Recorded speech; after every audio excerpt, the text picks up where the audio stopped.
الحمدللہ رب العالمین والصلاة والسلام علی رسولہ الکریم وعلی آلہ واصحابہ اجمعین اما بعد رب زدنی علما رب زدنی علما رب شرح لی صدری ویسر لی امری واحلل عقدۃ من لسانی یفقہوا قولی آمین۔ دیکھیں، قربانی کے مسائل چل رہے تھے اور پچھلے سبق میں ہم نے کھال سے متعلق بات پڑھی تھی۔ آج کے سبق میں ہم قربانی سے متعلق کچھ متفرق مسائل پر بات کریں گے۔ عمومی طور پر جتنے بنیادی مسائل تھے وہ ہم نے بتا دیے۔ اب جو سوسائٹی کے اندر کچھ مسائل پائے جاتے ہیں ہم اس پر مختصراً گفتگو کریں گے۔ مسئلہ نمبر 1، اگر کسی نے شادی کی دعوت نمٹانے کی نیت کیا ہے، شادی کی دعوت اسی گوشت سے نمٹا لوں گا، تو گویا اس کی نیت ہی خراب ہے۔ نیت جانور کے قربانی ہو، اللہ کی رضا مقصود ہو اور قربانی ادا کرنا مقصود ہو، اس کے بعد غرباء فقراء کو تقسیم کرنے کے بعد جو گوشت بچا ہو اس گوشت سے بلے شادیاں کرے، جو بھی کرے، کوئی مسئلہ نہیں، لیکن نیت اس کی درست ہونی چاہیے، نیت میں اس کی قربانی ہو۔ اگر اس نے یہ نیت نہیں کی تو اس کی قربانی ادا نہیں ہوگی، اس کو دوبارہ قربانی ادا کرنا ضروری ہوگا۔ اگر قربانی کے ایام گزر جاتے ہیں تو پھر اس پر ایک بکری کی قیمت ادا کرنا ضروری ہوگی۔ بہرحال یہ بڑا پیچیدہ مسئلہ ہے، تو نیت آپ کی قربانی کی ہونی چاہیے، نہ کہ گوشت کی۔ مسئلہ نمبر 2 کہ میت کی طرف سے قربانی کرنا جائز ہے اور میت کو ثواب ملے گا، یعنی اس کا لب لباب یہ ہے کہ آپ کسی مرحوم کی طرف سے اس کے نام کی، یعنی کہ اس کو ثواب ملے، جیسے کسی کے والد حیات نہیں ہیں، والدہ نہیں ہیں، دادا حیات نہیں ہیں، دادی حیات نہیں ہیں، وہ چاہتے ہیں کہ ان کی طرف سے قربانی کریں تاکہ ان کو ایصال ثواب پہنچے، تو یہ عمل ٹھیک ہے، کیونکہ حضرت علی رضی اللہ تعالیٰ عنہ نبی کریم صلی اللہ علیہ وسلم کی طرف سے قربانی کیا کرتے تھے، تو گویا ایصال ثواب کی نیت سے آپ اپنے مرحوم کسی بھی شخص کی طرف سے قربانی کر سکتے ہیں۔ مسئلہ نمبر 3 یہ بھی اسی طرح ہے کہ بعض لوگ اپنی واجب قربانی ادا کرتے ہیں اور ان میں سے جو ہے وہ ایک حصہ چاہتے ہیں کہ وہ اپنے مرحومین کی طرف سے سال ثواب کر دیں۔ ایک بڑا جانور لے کر آ گئے اور اس کے اندر 7 حصے بنا دیے، کیونکہ جتنے ذمے واجب تھے اتنے ادا ہو گئے، اور اس کے علاوہ جو بچ رہے ہیں ایک 2 حصے، وہ کہا کہ میں اپنی مرحومہ والدہ کی جانب سے، اپنے مرحوم والد کی جانب سے یہ حصہ کر رہا ہوں، یہ قربانی کر رہا ہوں،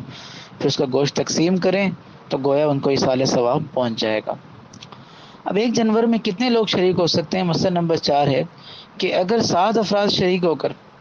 ایک بڑا جانور خریدیں، یہ ایک پہلی بات تو یہ ہے کہ آخری حص جو ہوتی ہے وہ 7 کی ہوتی ہے، یعنی کہ 7 حصے ہو سکتے ہیں۔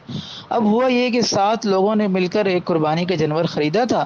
ان میں سے ایک فوت ہو گیا، یعنی قربانی سے پہلے ہی ان میں سے ایک فوت ہو گیا۔ اب دیکھیں گے جو اس کے ورثاء ہیں، اس کے ورثاء اجازت دیتے ہیں کہ ہمارے جو میت ہے اس کی جانب سے آپ قربانی کر سکتے ہیں اور ادا کر سکتے ہیں، تو پھر قربانی درست ہوگی، قربانی کی جا سکتی ہے۔ لیکن اگر اس کے ورثاء اجازت نہ دیں کہ نہیں بھئی ہم اجازت نہیں دیتے، قربانی نہیں کرنی، ہم اجازت نہیں دیتے، کیونکہ ذمہ تو ساقط ہو گیا، تو اب وہ یا تو پھر ان کو منائیں،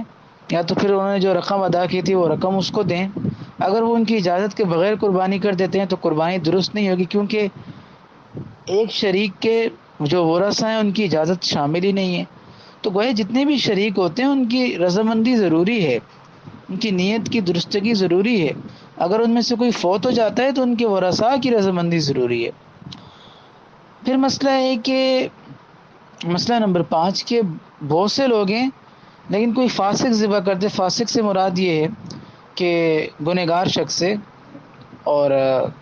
عقائد کے لحاظ سے ٹھیک ہے، ایسا کوئی عقیدہ نہیں ہے جو اس کو دائرہ اسلام سے خارج کر دے، لیکن گمراہ کن باتیں بھی کرتا ہے، اور جو ہے نا فاسق سے مراد یہ ہوتا ہے واجب کو چھوڑتا ہے، نماز نہیں پڑھتا،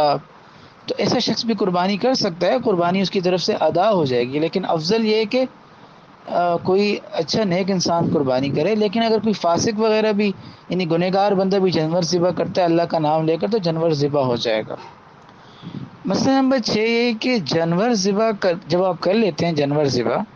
تو جب تک وہ ٹھنڈا نہ ہو، یعنی ذبح کرنے کے بعد جب تک وہ ٹھنڈا نہ ہو جائے اس وقت تک اس کا سر الگ نہیں کر دینا چاہیے پورا۔ اگر سر آپ الگ کر دیتے ہیں تو یہ سر الگ کرنا مکروہ ہے، مکروہ ہے، لیکن اس کا گوشت کے ساتھ کوئی تعلق نہیں ہے۔ پہلے سر الگ کر دیں یا بعد میں، یعنی بعد میں الگ کرنا اچھا ہے، پہلے الگ کر دینا مکروہ ہے، لیکن اس سے گوشت کی حلت اور حرمت پر کوئی فرق نہیں پڑے گا، گوشت حلال ہے، اس کا کھانا جائز ہے۔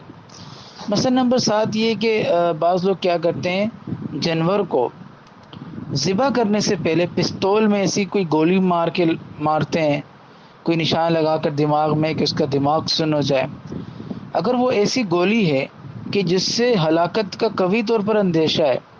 اور دوسرے اس میں اذیت بھی ہے جانور کو اور ہلاکت کا اندیشہ، تو یہ حرام فعل ہے بالکل، کیونکہ ممکن ہے تمہاری گولی مارنے سے وہ جانور مر جائے، پھر تم بلے چھری پھیرتے رہو، نہ قربانی درست ہوگی نہ اس کا گوشت حلال ہوگا۔ تو ایسے معاملات سے اجتناب کرنا چاہیے جہاں جانور کی جان جانے کا اندیشہ ہو، ایسے ہر معاملے سے۔ اسی طرح بعض لوگ کیا کرتے ہیں، مسئلہ نمبر 8 دیکھیں کہ ایسا کرتے ہیں کہ شوق دیتے ہیں، الیکٹرک شوق دیتے ہیں تاکہ جانور بے ہوش ہو جائے یا اس کا جو قوت ہے وہ کمزور ہو جائے۔ اگر تو ایسا شوق دیا ہے کہ اس سے اس کا دماغ مفلوج نہیں ہوا اور اس کے اندر جسم کے اندر خون جم نہیں گیا اور وہ مرا نہیں ہے، پھر تو ٹھیک ہے، یعنی پھر بھی اذیت کے طور پر نہیں دینا چاہیے۔ ہاں ہلکا پھلکا آپ دے رہے ہیں، شوق اتنا دے رہے ہیں کہ بھئی اس سے تھوڑی سی اس کے اندر قوت کم آ جائے، قابو کرنا آسان ہو جائے، یعنی مصلحت کے تحت شرعاً گنجائش ہے، لیکن اس کے علاوہ جانور کو بلا وجہ اذیت دینا اور جہاں ہلاکت کا اندیشہ ہو یہ کام کرنا حرام ہے۔ ہاں اس کو قابو کرنے کے لیے وہ بے قابو ہو رہا ہے، مختصر ٹیکہ لگا دیا بے ہوشی کا یا کوئی اس طرح کا معاملہ، تو اس کی شرعاً اجازت ہے۔ مسئلہ نمبر 9 کہ بعض لوگ یہ سمجھتے ہیں کہ حالت جنابت یعنی ناپاکی میں، جیسے مرد پر غسل واجب ہے اور وہ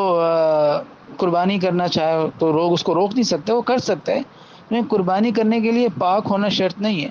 قربانی کرنے کے لیے پاک ہونا شرط نہیں ہے، حالت جنابت میں بھی قربانی کی جا سکتی ہے،